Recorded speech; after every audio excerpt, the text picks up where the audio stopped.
फरवरी का महीना शुरू हो चुका था। ठंड अभी भी अपने पूरे जोर पर थी। सुबह सुबह कोहरा इतना घना होता कि रास्ता भी साफ दिखाई नहीं देता। रामधन रोज काम पर तो जाता था, लेकिन जल्दी थक जाता। कभी कमर दर्द, कभी सीने में जलन, तो कभी चक्कर आने लगते। मालिक ये सब देख रहा था, लेकिन उसे रामधन की हालत से ज्यादा अपने काम की चिंता थी। उसे लगता था कि रामधन अब किसी काम का नहीं रहा। सुनो रामधन, अब तुम काम पर मत आना। अब ये मेहनत तुम्हारी बस की बात नहीं रही। मालिक, आप ये कैसी बातें कर रहे हो? मैं तो पिछले 20 सालों से आपके यहाँ ईमानदारी से काम कर रहा हूँ। कभी शिकायत का मौका दिया है क्या? काम तो किया है, लेकिन अब फ्री में थोड़ी कर रहे हो, पैसे लेते हो ना। और अब जब तुमसे काम नहीं हो पा रहा तो मुझे किसी और को रखना ही पड़ेगा। मालिक, जवान था तब दिन रात खटता था, धूप बारिश सर्दी सब सहा। आज जब शरीर जवाब दे रहा है तो क्या यही मेरी सजा है? देखो रामधन, ये भावनाओं की बात नहीं है। मुझे काम चाहिए, दया नहीं। लेकिन मालिक, इस उम्र में मुझे कौन काम पर रखेगा? न ताकत बची है, न कोई सहारा। जवानी तो मैंने आपके यहाँ छोड़ दी, अब बुढ़ापे में आप मुझे निकाल रहे हो। अब मैं कुछ नहीं कर सकता। कल से तुम काम पर मत आना, फैसला हो चुका है। इतना सुनते ही रामधन का सिर झुक गया। वो बिना कुछ बोले भारी कदमों से वहां से चला गया। क्या हुआ रामधन? तुम बहुत परेशान लग रहे हो, चेहरा उतरा हुआ है। कुछ हुआ है क्या? क्या बताऊं राधिका, आज मालिक ने मुझे काम से निकाल दिया। क्या? निकाल दिया? लेकिन क्यों? उन्होंने कहा कि अब मेरी उम्र हो गई है, अब मुझसे मेहनत का काम नहीं होगा, इसलिए कल से काम पर मत आना। ऐसा कैसे कर सकते हैं वो? तुमने तो अपनी जवानी, अपना पसीना सब कुछ उनके यहाँ लगा दिया। जब तुमने सबसे ज्यादा काम किया तब तो कभी उम्र नहीं दिखी। मैंने भी यही बात उन्हें समझाने की कोशिश की थी। कहा था कि मालिक इस उम्र में मुझे कौन काम देगा, लेकिन उनकी समझ में कुछ नहीं आया। उनके लिए मैं अब सिर्फ बोझ बन गया हूं। अब हम क्या करेंगे रामधन? घर चलाने के लिए भी तो कुछ चाहिए। न कोई जमा पूंजी है, न दूसरा सहारा। मेरे पास भी कोई जवाब नहीं है। पूरी जिंदगी काम ही करता रहा, कभी भविष्य के बारे में सोचने का मौका ही नहीं। तुम चिंता मत करो, मैं भी कुछ काम ढूंढ लूंगी। चाहे दूसरों के घर काम करना पड़े या कोई छोटा मोटा काम, हम दोनों मिलकर ये मुश्किल वक्त भी काट लेंगे। तुम सही कह रही हो राधिका, कल से मैं भी कोई न कोई काम जरूर ढूंढने निकलूंगा। मेहनत से भागा नहीं हूं, बस मौका चाहिए। अगली सुबह ठंड और भी ज्यादा तेज हो गई थी। बर्फ जैसी ठंडी हवा झोपड़ी के पर्दों को हिला रही थी। अरे मालिक, आप इतनी सुबह सुबह हमारे घर? सब कुछ खैरियत से तो है ना? देखो रामधन, मुझे अभी ये घर खाली चाहिए। क्या क्या कह रहे हैं मालिक? अचानक से घर खाली? मैंने तो कभी किराया देर से नहीं दिया, हर महीने समय पर दिया है ना। किराए की बात नहीं है। मैंने सुना है कि जो लोग ज्यादा समय तक किसी के घर में रहते हैं वही बाद में कब्जा कर लेते हैं, फिर सरकार और पुलिस के चक्कर लगाने पड़ते हैं। मालिक, मैं ऐसा इंसान नहीं हूं। मैं तो ईमानदारी से आपके यहां रहा हूं। जब आप कहेंगे उसी दिन घर खाली कर दूं। सभी यही कहते हैं रामधन, और वैसे भी तुम्हें मेरे घर में रहते हुए 20 साल से ज्यादा हो गए हैं। अब मैं ये घर किसी और को देना चाहता हूँ। मालिक, सर्दी बहुत है, कहीं और जाने का इंतजाम हो जाए तो हम खुद चले जाएंगे। अभी हमें थोड़ा समय दे दीजिए। मुझे कोई बहाना नहीं सुनना। अच्छा यही होगा कि तुम चुपचाप ये घर खाली कर दो। मालिक, एक ही दिन में हम कहाँ जाएंगे? न काम बचा है न कोई ठिकाना। आपने तो हमें पूरी तरह तोड़ दिया। अगर तुमने आज घर खाली नहीं किया तो मुझे मजबूरी में पुलिस को बुलाना पड़ेगा। चलो राधिका, जब यहाँ हमारी कोई जगह नहीं रही तो रुकने का क्या फायदा। रामधन अपनी पत्नी को लेकर घर से बाहर निकल गया। रामधन और राधिका नदी के किनारे ठंड से कांपते हुए बैठ जाते हैं। रामधन इधर उधर से सूखी लकड़ियां चुनता है, कांपते हाथों से आग जलाता है। रामधन, मुझे बहुत तेज भूख लग रही है। मुझे पता है राधिका, बहुत तेज भूख लग रही होगी। कल से हमने एक दाना तक नहीं खाया। ऐसा लग रहा है जैसे पेट के अंदर कुछ टूट रहा हो रामधन। अब सहा नहीं जा रहा। तुम ऐसे मत बोलो, तुम्हें कुछ नहीं होगा। जब तक मैं जिंदा हूं तुम्हें भूखा नहीं मरने दूंगा। जिंदगी भर दूसरों के लिए काम किया और आज खुद के लिए एक रोटी भी नसीब नहीं हो रही। शायद यही हमारी सबसे बड़ी भूल थी, हमने कभी अपने लिए कुछ बचाया ही नहीं। रामधन, अगर आज कुछ नहीं मिला ना तो मुझे डर लग रहा है, ये भूख मेरी जान ले लेगी। नहीं राधिका, ऐसा कुछ नहीं होगा। मैं अभी जाता हूं। गांव में कोई ना कोई ऐसा इंसान जरूर होगा जो हमारी हालत समझे। इतनी रात, इतनी ठंड, तुम कहाँ जाओगे? सब लोग अपने काम में लगे हैं। अगर मैं नहीं गया तो हम दोनों यहीं भूख से टूट जाएंगे। कोशिश करना ही पड़ेगा। लोग बहुत बदल गए हैं रामधन, आजकल कोई किसी की मदद नहीं करता। रामधन ठंड से कांपता हुआ गांव की गलियों में पहुंच जाता है। हर घर के बाहर रोशनी है, धुएं की खुशबू है, कहीं चूल्हे जल रहे हैं। कौन हो भाई तुम, और इतनी रात गई यहाँ क्या कर रहे हो? रामधन की जिंदगी में ये पहला मौका था जब उसे किसी के सामने हाथ फैलाना पड़ रहा था। जिस आदमी ने पूरी उम्र मेहनत की, कभी किसी से एक पैसा उधार तक नहीं मांगा, आज वही आदमी अपनी किस्मत के आगे टूट चुका था। मालिक, मैं मेहनत करने वाला इंसान हूं, पूरी जिंदगी मजदूरी करके खाया है, कभी किसी के आगे हाथ नहीं फैलाया, लेकिन आज हालात ने मजबूर कर दिया है। तुम्हारी उम्र तो काफी ज्यादा लग रही है, क्या हुआ है तुम्हें? साहब, काम छूट गया, घर से भी निकाल दिया गया। पत्नी नदी किनारे ठंड में बैठी है, भूख से तड़प रही है। अगर आप कुछ मदद कर दें तो ऊपर वाला आपको खुश रखेगा। इतनी ठंड में और कोई सहारा नहीं है? न सहारा बचा है न ताकत।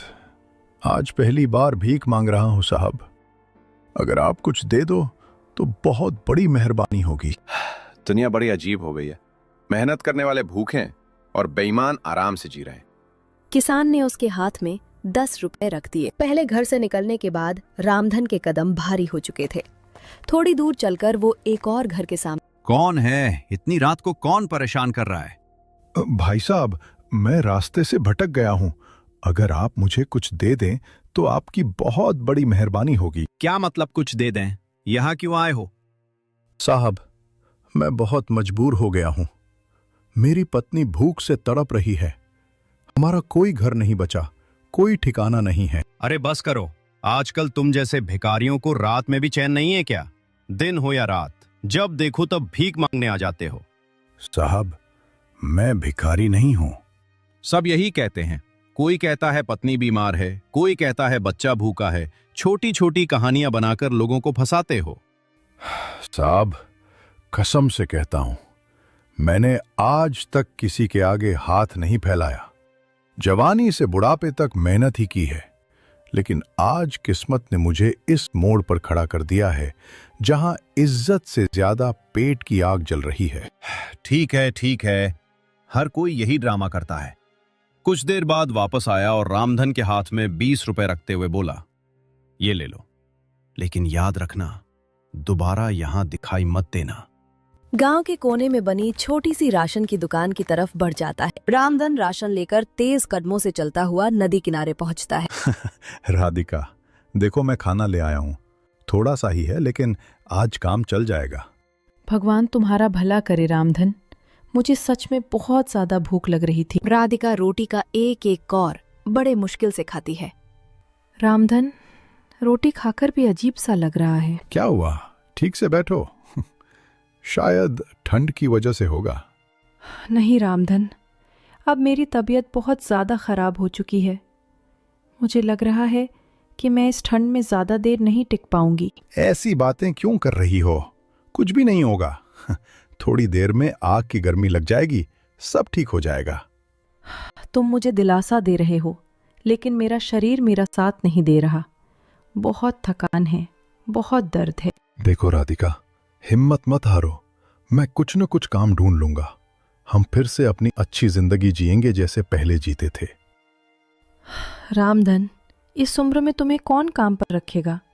तुम खुद ही टूट चुके हो। काम उम्र नहीं देखता, मेहनत देखता है, और दुनिया में आज भी ऐसे लोग हैं जो गरीबों की मदद करते हैं।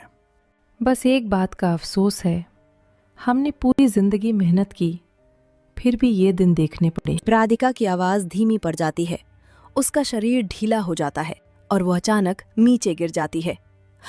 रामधन उसे गोद में उठाता है। ठंड, भूख और थकान को भूलकर वो तेजी से गांव की तरफ दौड़ पड़ता। रामधन हांफता हुआ राधिका को लेकर डॉक्टर के सामने पहुंचता है। डॉक्टर साहब, मेरी राधिका को क्या हुआ है? वो ठीक तो हो जाएगी ना? कुछ बोल क्यों नहीं रही? देखो रामधन, उसकी हालत ठंड और कमजोरी की वजह से काफी बिगड़ चुकी है। शरीर में बहुत ज्यादा कमजोरी आ गई। लेकिन डॉक्टर साहब, वो अभी थोड़ी देर पहले रोटी खा रही थी, अचानक ऐसे कैसे गिर गई? कई दिनों की भूख और ठंड एक साथ लग जाए तो शरीर जवाब दे देता है। डॉक्टर साहब, कुछ भी हो, बस मेरी राधिका को बचा लीजिए। उसको तुरंत एक इमरजेंसी इंजेक्शन देना पड़ेगा। अगर देर हुई तो हालत और बिगड़ सकती है। तो इंजेक्शन लगा दीजिए ना डॉक्टर साहब, देर मत कीजिए। इंजेक्शन 400 रुपए का है। पहले 400 जमा करो, फिर इलाज शुरू होगा। डॉक्टर साहब, आप इलाज शुरू कर दीजिए, मैं अभी पैसों का बंदोबस्त कर दूंगा। देखो रामधन, यहाँ कोई इलाज उधार में नहीं होता। पहले पैसे, बाद में दवा। डॉक्टर साहब, मेरे पास अभी पूरे पैसे नहीं हैं, लेकिन मैं जुटा लूंगा कहीं से भी। जब तक तुम पूरे 400 जमा नहीं कर देते, मैं इलाज शुरू नहीं कर सकता। डॉक्टर साहब, वो मेरी जिंदगी है, अगर उसे कुछ हो गया तो मैं कैसे जीऊंगा? रामधन भारी कदमों से बाहर निकल जाता है। डॉक्टर से निकलकर रामधन फिर से गांव की तरफ बढ़ता है। कदम लड़खड़ा रहे थे, सांस तेज चल रही थी। वो उसी घर के सामने रुकता है जहां से उसे पहले अपमान के साथ पैसे मिले थे। अरे तू फिर आ गया? कल रात ही तो कहा था कि दोबारा यहाँ मत दिखना। भाई साहब, मुझे पैसों की बहुत जरूरत है, क्या आप मुझे 400 रुपए दे सकते हैं? 400 रुपए? कल रात तू यहाँ भीख मांगने आया था और आज सीधा 400 मांग रहा है। साहब, मेरी पत्नी बहुत बीमार है, उसकी तबीयत अचानक बहुत खराब हो गई है। डॉक्टर ने कहा है कि तुरंत इलाज चाहिए, नहीं तो देर हो सकती है। वाह, कल भूख की कहानी थी, आज बीमारी की कहानी ले आया। ये कोई कहानी नहीं है साहब, वो अस्पताल में पड़ी है। मेरे पास अभी सिर्फ 30 रुपए हैं। देख, मेरे पास फालतू पैसे नहीं है और मैं तेरे ड्रामे में फंसने वाला नहीं। अगर आज मदद नहीं मिली ना, तो मेरी पत्नी। बस अब एक शब्द और बोला ना तो मारकर बाहर निकाल दूंगा। रामधन थका हारा सड़क के किनारे आकर खड़ा हो जाता है। आंखों में आंसू, दिल में डर और मन में हार। अब उसके पास ना कोई दरवाजा बचा था। तभी उसी रास्ते से एक युवक गुजरता है। उसकी नजर रामधन पर पड़ती है। वो 2 कदम आगे बढ़ता है, फिर अचानक रुक जाता है। वो तुरंत वापस आता है। रामधन चाचा, आप यहाँ सड़क पर क्या कर रहे हो और इतने उदास क्यों हो? अरे बेटा, तुम कौन हो? मैं तुम्हें पहचान नहीं पा रहा हूं। चाचा, मैं प्रकाश हूँ, शिवा का बेटा। अरे, शिवा का लड़का। कैसे हो बेटा, सब ठीक है ना? मैं तो ठीक हूँ चाचा, लेकिन आप बताइए, इस हालत में यहाँ क्यों खड़े हो? मेरी पत्नी राधिका बहुत बीमार है, अस्पताल में पड़ी है। डॉक्टर ने 400 रुपए मांगे हैं। मैंने गांव-गांव घूमकर पैसे मांगे, भीख तक मांग ली बेटा, लेकिन कोई मदद को तैयार नहीं हुआ। चाचा, आप ये क्या कह रहे हो? जिसने पूरी जिंदगी मेहनत की, आज वही हाथ फैलाकर भी खाली रह गया। आपको याद है, कुछ साल पहले मेरे पिताजी बहुत बीमार थे। हाँ बेटा, थोड़ा थोड़ा याद है। उस वक्त किसी ने मदद नहीं की थी, आप ही थी जिन्होंने हमें पैसे दिए थे। आज उसी कर्ज को चुकाने का समय है चाचा। नहीं बेटा, मैं तुमसे पैसे नहीं ले सकता। चाचा, ये भीख नहीं है, ये इंसानियत है। चलिए, एक पल भी बर्बाद नहीं करेंगे। दोनों तुरंत डॉक्टर के पास पहुंचते हैं। जो भी खर्च होगा मैं भरूंगा, आप तुरंत इलाज शुरू कीजिए। बिना देर किए राधिका का इलाज शुरू कर देता है। मरीज ठीक हो जाएगी, ये सुनते रामधन जमीन पर बैठ जाता है। आंखों से आंसू बह रहे थे, लेकिन ये आंसू दर्द के नहीं, सुकून के थे। तो इस कहानी से हमें ये सीख मिलती है कि इंसान की जिंदगी में मदद और इंसानियत का बहुत बड़ा महत्व होता है। अगर तुम अपने अच्छे समय में किसी की सच्चे दिल से मदद करते हो तो वो मदद कभी बेकार नहीं जा। दूसरों के दुख में साथ देना, कमजोर इंसान का सहारा बनना और बिना किसी स्वार्थ के मदद करना ही सच्ची